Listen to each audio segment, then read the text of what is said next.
ഇനി നമ്മൾ പഠിക്കാൻ പോകുന്ന പ്രോസസ്സ് ഐസോബാറിക് പ്രോസസ്സാണ്. നമ്മൾ നേരത്തെ പറഞ്ഞു ഐസോബാറിക് പ്രോസസ്സിൽ എന്താണ് കോൺസ്റ്റൻറ്റ്? പ്രഷർ കോൺസ്റ്റൻ്റ് ആയിരിക്കും. ബാക്കി ഏത് വേരിയബിൾ ചേഞ്ച് ചെയ്താലും പ്രഷർ എന്തായി തന്നെ ഇരിക്കും? കോൺസ്റ്റൻ്റ് ആയിട്ട് തന്നെ ഇരിക്കും. അപ്പോൾ നമുക്ക് ആദ്യം വർക്കിൻ്റെ ഒരു ഇക്വേഷൻ എഴുതിയിട്ട് നമുക്ക് ഐസോബാറിക് പ്രോസസ്സിൻ്റെ ഇക്വേഷനിലോട്ട് എത്താം. വർക്കിൻ്റെ ഇക്വേഷൻ നമുക്കറിയാം. ഡെൽറ്റ ഡബ്ല്യു എന്ന് പറയുന്നത് എന്താണ്? നമ്മൾ നേരത്തെ പഠിച്ചു, പി ഇൻറ്റു ഡെൽറ്റ വി ആണ് വർക്കിൻ്റെ ഒരു ഇക്വേഷനാണ് അല്ലേ. Delta W equal to P into delta V. ഈ ഡെൽറ്റ വി എന്ന് പറയുന്നത് നമുക്കറിയാമല്ലോ, ചേഞ്ച് ഇൻ വോളിയം ആണ് അല്ലേ. അതായത് V1 V2 എന്ന് പറയുന്ന രണ്ട് വോളിയം ഉണ്ടെങ്കിൽ നമുക്ക് ചേഞ്ച് ഇൻ വോളിയത്തിന് എങ്ങനെ എഴുതാം? ഡെൽറ്റ ഡബ്ല്യു എന്ന് പറയുന്നത് നമുക്ക് എങ്ങനെ എഴുതാം? P into V2 minus V1 എന്ന് എഴുതാം. ചേഞ്ച് ഇൻ വോളിയത്തിനെയാണ് നമ്മൾ ഡെൽറ്റ വി എന്ന് പറയുന്നത്. അപ്പോൾ P into V2 minus V1 എന്ന് എഴുതാം. അപ്പോൾ ഐസോബാറിക് പ്രോസസ്സിൻ്റെ ഒരു ഇക്വേഷൻ എന്ന് പറയുന്നത് ഇതാണ്. അപ്പോൾ ഐസോബാറിക് പ്രോസസ്സിൻ്റെ വർക്ക് ഡണിൻ്റെ ഒരു ഇക്വേഷൻ ഇതാണ്. Delta W equal to P into V2 minus V1. P into V2 minus V1. ഇനി നമുക്ക് രണ്ടാമത് മറ്റൊരു ഇക്വേഷൻ കൂടെ പഠിക്കാം. അതിന് വേണ്ടിയിട്ട് നമ്മൾ ഐഡിയൽ ഗ്യാസ് ഇക്വേഷൻ യൂസ് ചെയ്യുന്നു. P V equal to mu R T. നമ്മൾ നേരത്തെ പറഞ്ഞിട്ടുണ്ട് P V is equal to mu R T. അപ്പോൾ ഇവിടെ ഐസോബാറിക് പ്രോസസ്സാണ്, അതുകൊണ്ട് ടെമ്പറേച്ചറിന് വ്യത്യാസമുണ്ട്, അതുപോലെ വോളിയത്തിനും വ്യത്യാസമുണ്ട്. അപ്പോൾ നമുക്ക് മാറ്റി എഴുതാം. ഇവിടെ വോളിയത്തിന് വ്യത്യാസമുണ്ട്, പ്രഷർ മാത്രമാണ് കോൺസ്റ്റൻറ്റ്. അപ്പോൾ പ്രഷറിനെ പി എന്ന് എഴുതണം. വ്യത്യാസം വരുന്ന വിക്ക് വ്യത്യാസമുണ്ട്, അതുകൊണ്ട് ഡെൽറ്റ വി എന്ന് കൊടുക്കുക. മ്യൂ ആറും കോൺസ്റ്റൻ്റ് ആണ്. അതുപോലെ ടിക്കും വ്യത്യാസമുണ്ട്. ടിയും എന്തായിട്ട് മാറും? ഡെൽറ്റ ടി ആയിട്ട് മാറും. അതിന് നമുക്ക് T2 മൈനസ് T1 എന്ന് കൊടുക്കാം. Okay, delta ടിയെയും T2 minus T1 എന്ന് കൊടുക്കാം. അപ്പോൾ P delta V equal to mu R into T2 minus T1. ഇതും ഐസോബാറിക് പ്രോസസ്സിൻ്റെ ഇക്വേഷനാണ്. അപ്പോൾ ഐസോബാറിക് പ്രോസസ്സിൻ്റെ രണ്ട് ഇക്വേഷൻ ഇതാണ്. ഒന്നെന്ന് പറയുന്നത് P into V2 minus V1, അടുത്തത് P into delta V. P into delta V എന്ന് പറയുന്നത് വർക്ക് ഡൺ തന്നെയാണ്, ഡെൽറ്റ ഡബ്ല്യു തന്നെയാണ്. വർക്ക് ഡൺ എന്ന് പറയുന്നത് എന്തായിട്ട് വരും? Mu R into T2 minus T1. അപ്പോൾ ഈ രണ്ട് ഇക്വേഷൻ അറിഞ്ഞു വയ്ക്കുക. ഐസോബാറിക് പ്രോസസ്സിൻ്റെ രണ്ട് ഇക്വേഷൻ ഇതൊക്കെയാണ്. P into V2 minus V1, അതുപോലെ delta W equal to mu R into T2 minus T1. ഇനി അടുത്തൊരു പ്രോസസ്സാണ് സൈക്ലിക് പ്രോസസ്സ്. പേരിൽ തന്നെയുണ്ട് സൈക്ലിക്. അതായത് ഒരു സിസ്റ്റം അതിൻ്റെ ഇനിഷ്യൽ സ്റ്റേറ്റിൽ സ്റ്റാർട്ടിംഗ് സ്റ്റേറ്റിലോട്ട് തന്നെ തിരിച്ചു വരികയാണെങ്കിൽ അത്തരം പ്രോസസ്സിനെയാണ് നമ്മൾ സൈക്ലിക് പ്രോസസ്സ് എന്ന് പറയുന്നത്. അപ്പോൾ ഒരു system returns to its initial state. System അതിൻ്റെ ഇനിഷ്യൽ സ്റ്റേറ്റിലോട്ട് അല്ലെങ്കിൽ സ്റ്റാർട്ടിംഗ് സ്റ്റേറ്റിലോട്ട് തന്നെ തിരിച്ചെത്തുകയാണ്, സൈക്കിൾ ചെയ്ത് തിരിച്ചെത്തുകയാണെങ്കിൽ അത്തരം പ്രോസസ്സിനെയാണ് നമ്മൾ എന്ത് വിളിക്കുന്നത്? സൈക്ലിക് പ്രോസസ്സ് എന്ന് വിളിക്കുന്നത്. സൈക്ലിക് പ്രോസസ്സിൽ ചേഞ്ച് ഇൻ ഇൻറ്റേർണൽ എനർജി എന്ന് പറയുന്നത് 0 ആയിരിക്കും. അപ്പോൾ 2 പോയിന്റ് ഓർത്താൽ മതി. സൈക്ലിക് പ്രോസസ്സ് എന്തെന്ന് വെച്ചാൽ ഒരു സിസ്റ്റം അതിൻ്റെ ഇനിഷ്യൽ സ്റ്റേറ്റിലോട്ട് റിട്ടേൺ ചെയ്യുന്നുണ്ടെങ്കിൽ അത്തരം പ്രോസസ്സിനെ നമുക്ക് സൈക്ലിക് പ്രോസസ്സ് എന്ന് വിളിക്കാം. ഈ സൈക്ലിക് പ്രോസസ്സിൽ എന്താണ്? ചേഞ്ച് ഇൻ ഇൻറ്റേർണൽ എനർജി എന്ന് പറയുന്നത് 0 ആയിരിക്കും. ചേഞ്ച് ഇൻ ഇൻറ്റേർണൽ എനർജി എന്ന് പറയുന്നത് 0 ആയിരിക്കും. ഓക്കെ, ഇനി നമുക്ക് അടുത്ത് പഠിക്കാനുള്ളത് ഹീറ്റ് എൻജിൻസ് ആണ്. നമുക്കിനി ഹീറ്റ് എൻജിൻസ് പഠിക്കാം. എന്തിനാണ് ഹീറ്റ് എൻജിൻസ് യൂസ് ചെയ്യുന്നതെന്ന് വെച്ചാൽ ഹീറ്റ് എനർജിയെ മെക്കാനിക്കൽ എനർജിയായിട്ട് കൺവേർട്ട് ചെയ്യുന്നതാണ് എന്ത്? ഹീറ്റ് എൻജിൻസ് അല്ലേ. അപ്പോൾ ഹീറ്റ് എനർജിയെ മെക്കാനിക്കൽ എനർജി കൊണ്ട് ഉദ്ദേശിക്കുന്നത് ഒരു വർക്ക് ചെയ്യിക്കുക, ഒരു ഹീറ്റ് എനർജി കൊണ്ട് വർക്ക് ചെയ്യിക്കുക. അപ്പോൾ ഹീറ്റ് എനർജിയെ മെക്കാനിക്കൽ എനർജിയായിട്ട് കൺവേർട്ട് ചെയ്യാനാണ് നമ്മൾ എന്തിന് യൂസ് ചെയ്യുന്നത്? ഹീറ്റ് എൻജിൻസ് യൂസ് ചെയ്യുന്നത്. അപ്പോൾ heat engines convert heat energy to mechanical energy തന്നെയാണ് എന്ത്? വർക്ക് എന്ന് പറയുന്നത്. അപ്പോൾ വർക്ക് ചെയ്യുക, ഹീറ്റ് എനർജി ഉപയോഗിച്ച് വർക്ക് ചെയ്യിക്കുക, അതാണ് എന്ത് ചെയ്യുന്നത്? ഹീറ്റ് എൻജിൻ ചെയ്യുന്നത്. അപ്പോൾ ഇവിടെ നടക്കുന്ന പ്രോസസ്സ് എന്ന് പറയുന്നത് സൈക്ലിക് പ്രോസസ്സാണ്. അപ്പോൾ ഹീറ്റ് എൻജിനിൽ നടക്കുന്ന പ്രോസസ്സാണ് സൈക്ലിക് പ്രോസസ്സ്. സൈക്ലിക് പ്രോസസ്സ് എന്താണ്? നമ്മൾ പറഞ്ഞു, ഒരു സിസ്റ്റം അത് അതിൻ്റെ ഇനിഷ്യൽ സ്റ്റേറ്റിലോട്ട് തന്നെ തിരിച്ച് റിട്ടേൺ ചെയ്യുന്നുണ്ടെങ്കിൽ അത്തരം പ്രോസസ്സിനെയാണ് നമ്മൾ എന്ത് വിളിക്കുന്നത്? സൈക്ലിക് പ്രോസസ്സ് എന്ന് വിളിക്കുന്നത്. അപ്പോൾ ഈ സൈക്ലിക് പ്രോസസ്സ് വഴിയാണ് ഹീറ്റ് എന്തായി മാറുന്നത്? ഒരു വർക്കായിട്ട് മാറുന്നത്. അപ്പോൾ ഒരു ഹീറ്റ് എൻജിനിൽ സൈക്ലിക് പ്രോസസ്സ് വഴി എന്തായി മാറുന്നു? ഹീറ്റ് എനർജി എന്തായി മാറുന്നു? വർക്കായിട്ട് മാറുന്നു. ഇതാണ് ഹീറ്റ് എൻജിൻ ചെയ്യുന്നത്. ഇനി ഈ ഹീറ്റ് എൻജിൻസിൽ പ്രധാനമായിട്ടും എന്തെല്ലാം കമ്പോണൻസ് ഉണ്ടെന്നുള്ളത് നോക്കാം. ഇനി ഹീറ്റ് എൻജിന് പ്രധാനമായും 3 കമ്പോണൻ്റ് ആണ് ഉള്ളത്. ആ 3 കമ്പോണൻ്റ് എന്താണെന്നുള്ളത് മനസ്സിലാക്കുക. ആദ്യത്തെ കമ്പോണൻറ്റിൻ്റെ പേരാണ് സോഴ്സ്.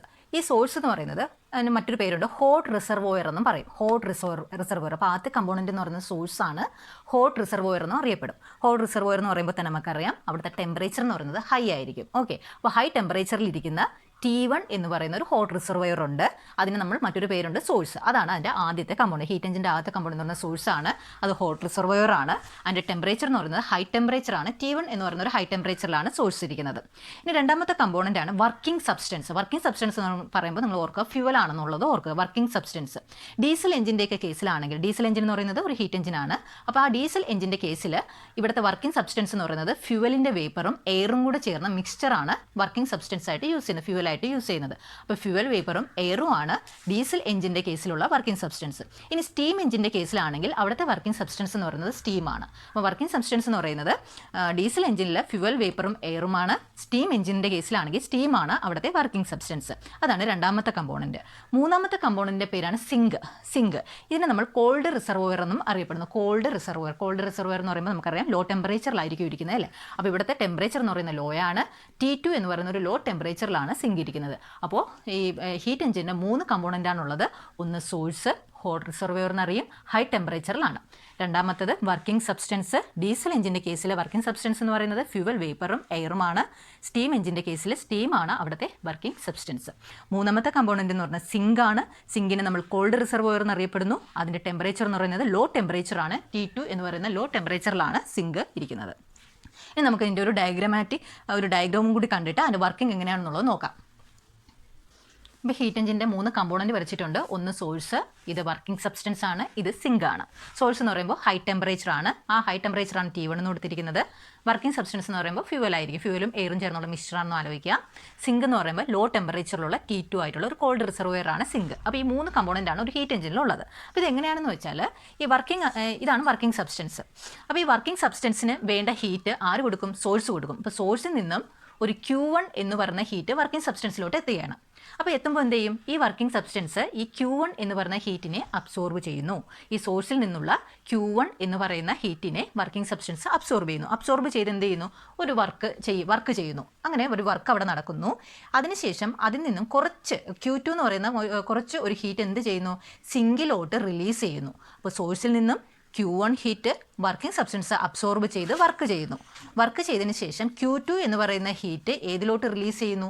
സിങ്കിലോട്ട് റിലീസ് ചെയ്യുന്നു. ഇതാണ് ഇതിൻ്റെ വർക്കിംഗ് എന്ന് പറയുന്നത്. അപ്പോൾ നമുക്ക് പറയാം working substance absorb Q1 heat from സോഴ്സിൽ നിന്നും Q1 ഹീറ്റ് ആര് അബ്സോർബ് ചെയ്യുന്നു? വർക്കിംഗ് സബ്സ്റ്റൻസ് അബ്സോർബ് ചെയ്യുന്നു. അബ്സോർബ് ചെയ്ത് അവിടെ എന്ത് നടക്കുന്നു?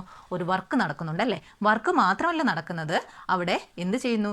Release Q2 heat. Q2 എന്ന് പറയുന്ന ഒരു ഹീറ്റ് ഏതിലോട്ട് റിലീസ് ചെയ്യുന്നുണ്ട്? സിങ്കിലോട്ട് റിലീസ് ചെയ്യുന്നുണ്ട്. അപ്പോൾ ഒരു ഹീറ്റ് എഞ്ചിനിൽ വർക്കിംഗ് സബ്സ്റ്റൻസ് Q1 ഹീറ്റ് സോഴ്സിൽ നിന്നും അബ്സോർബ് ചെയ്യുന്നു, വർക്ക് ചെയ്യുന്നു. ബാലൻസ് Q2 എന്ന് പറയുന്ന ഒരു ഹീറ്റ് ഏതിലോട്ട് കൊടുക്കുന്നുണ്ട്? സിങ്കിലോട്ട് കൊടുക്കുന്നുണ്ട്. അപ്പോൾ ഇതാണ് ഒരു ഹീറ്റ് എഞ്ചിൻ്റെ ഒരു ഡയഗ്രമും അതിൽ നടക്കുന്ന പ്രോസസ്സ് എന്ന് പറയുന്നത് ഇതാണ്. അപ്പോൾ നമുക്ക് ഇവിടെ നമ്മൾ ഈ കൊടുത്ത Q1 ഹീറ്റാണ് എന്തിനെല്ലാം ഉപയോഗിച്ചത്? ഇവിടെ കൊടുത്ത സോഴ്സിൽ നിന്ന് കൊടുത്ത Q1 ഹീറ്റാണ് ഇവിടെ ചെയ്ത വർക്കിന് വേണ്ടി ഉപയോഗിച്ചത്. അതുപോലെ ബാലൻസ് Q2 ആയിട്ട് മാറി അല്ലേ. അപ്പോൾ ഇവിടുത്തെ Q1 ഹീറ്റ് വർക്കായിട്ട് മാറി, മറ്റൊരു ഹീറ്റായിട്ട് മാറി, സിങ്കിലോട്ട് പോകുന്ന റിലീസ് ചെയ്യുന്ന ഹീറ്റായിട്ട് മാറി. അപ്പോൾ നമുക്ക് എങ്ങനെ എഴുതാം? Q1 = W + Q2 എന്ന് എഴുതാം. അതിൽ നിന്ന് നമുക്ക് വർക്ക് എഴുതി കൂടെ? Work equal to Q1 - Q2. Work equal to Q1 - Q2. അപ്പോൾ ഒരു ഓർത്ത് വയ്ക്കുക, വർക്ക് എന്ന് പറയുന്നത് Q1 - Q2 ആണ്. ഓക്കെ, ഇനി നമുക്ക് ഹീറ്റ് എഞ്ചിൻ്റെ എഫിഷ്യൻസി എങ്ങനെയാണ് കണ്ടുപിടിക്കുന്നത് എന്നുള്ളത് നോക്കാം. നമ്മൾ നേരത്തെ പറഞ്ഞു വർക്ക് എന്ന് പറയുന്നത് ഒരു ഹീറ്റ് എഞ്ചിലെ വർക്ക് എന്ന് പറയുന്നത് Q1 - Q2 ആണല്ലേ. Q1 - Q2 നമ്മൾ നേരത്തെ പറഞ്ഞു. ഇനി നമുക്ക് ഇതിൻ്റെ എഫിഷ്യൻസി എങ്ങനെയാണെന്നുള്ളത് നോക്കാം. എഫിഷ്യൻസി കണ്ടുപിടിക്കുന്നത് എങ്ങനെയാണ്? എഫിഷ്യൻസി കണ്ടുപിടിക്കുന്നതെന്ന് വെച്ചാൽ വർക്ക് ഡൺ, അവിടെ നടന്ന വർക്ക് ഡിവൈഡഡ് ബൈ Q1 ആണ്. Work done divided by Q1. നമ്മളെപ്പോഴും എഫിഷ്യൻസി എന്ന് പറയുന്നത് ഔട്ട്പുട്ട് ഡിവൈഡഡ് ബൈ ഇൻപുട്ടാണ്. അപ്പോൾ ഇവിടുത്തെ ഔട്ട്പുട്ട് എന്ന് പറയുന്നത് വർക്കാണ്. അതുകൊണ്ടാണ് ഇവിടെ ഔട്ട്പുട്ടിന് പകരം വർക്ക് കൊടുത്തത്. ഇൻപുട്ടായിട്ട് കൊടുത്തത് Q1 എന്ന് പറയുന്ന ഹീറ്റാണ്. അതുകൊണ്ടാണ് നമ്മളിവിടെ Q1 കൊടുത്തത്. അപ്പോൾ ഔട്ട്പുട്ട് ബൈ ഇൻപുട്ടിനെയാണ് നമ്മൾ എന്ത് പറയുന്നത്? എഫിഷ്യൻസി എന്ന് പറയുന്നത്. അപ്പോൾ ഇവിടെ W/Q1 ആണ് ഈ ഒരു ഹീറ്റ് എഞ്ചിൻ്റെ എഫിഷ്യൻസി എന്ന് പറയുന്നത്. നമുക്കറിയാം W എന്ന് പറയുന്നത് എന്താണ്? Q1 - Q2 ആണ്. നമുക്ക് സബ്സ്റ്റിറ്റ്യൂട്ട് ചെയ്ത് കൊടുക്കാം. Wന് പകരം Q1 - Q2 ഡിവൈഡഡ് ബൈ എന്തുണ്ട്? Q1 ഉണ്ട്. നമുക്ക് ടേം ബൈ ടേം ആയിട്ട് ഡിവൈഡ് ചെയ്യാം. ടേം ബൈ ടേം ആയിട്ട് ഡിവൈഡ് ചെയ്യുമ്പോൾ എന്ത് വരും? Q1/Q1 എന്ന് പറയുമ്പോൾ 1 വരും, മൈനസ് Q2/Q1. അപ്പോൾ എങ്ങനെ കിട്ടും? എഫിഷ്യൻസി ഈറ്റ, ഇതിനെ ഈറ്റ എന്നാണ് വിളിക്കുന്നത്. എഫിഷ്യൻസി ഈറ്റ = 1 - Q2 ഡിവൈഡഡ് ബൈ Q1. ഇത് നമുക്ക് പ്രോബ്ലത്തിനൊക്കെ ചോദിക്കാൻ കൊള്ളാവുന്ന ഇക്വേഷനാണ്. ഈറ്റ = 1 - Q2 ഡിവൈഡഡ് ബൈ Q1. ഇനി നമ്മൾ ഇവിടെ Q2 എന്ന് പറയുന്നത് നമുക്കറിയാം സിങ്കിലോട്ട് റിലീസ് ചെയ്ത ഹീറ്റാണ് അല്ലേ. സിങ്കിലോട്ട് റിലീസ് ചെയ്ത ഹീറ്റ് 0 ആണെന്ന് കരുതുക. അതായത് സിങ്കിലോട്ട് ഒരു ഹീറ്റും റിലീസ് ചെയ്യുന്നില്ല, എല്ലാം വർക്കായിട്ട് തന്നെ മാറുകയാണ്. അങ്ങനെയാണെങ്കിൽ ഈ ഇക്വേഷൻ എങ്ങനെയായിട്ട് മാറും? എഫിഷ്യൻസി ഈറ്റ എന്ന് പറഞ്ഞാൽ 1 ആയിട്ട് മാറും. 1 മീൻസ് എന്താണ്? 100% എഫിഷ്യൻസി ഉണ്ടെന്നാണ് എൻ്റെ അർത്ഥം. ഈറ്റ 1 ആയാൽ ആ ഹീറ്റ് എഞ്ചിന് 100% എഫിഷ്യൻസി ഉണ്ട്. എന്നാൽ ഒരു ഹീറ്റ് എഞ്ചിനും 100% എഫിഷ്യൻസി ഒരിക്കലും ഉണ്ടാകില്ല. കാരണം കുറച്ച് ഹീറ്റെങ്കിലും എന്ത് ചെയ്യും? സിങ്കിലോട്ട് മാറ്റപ്പെടും. അല്ലാതെ പൂർണ്ണമായും എല്ലാ സോഴ്സിൽ നിന്ന് കിട്ടുന്ന എല്ലാ ഹീറ്റും വർക്കായി മാറുന്നില്ല.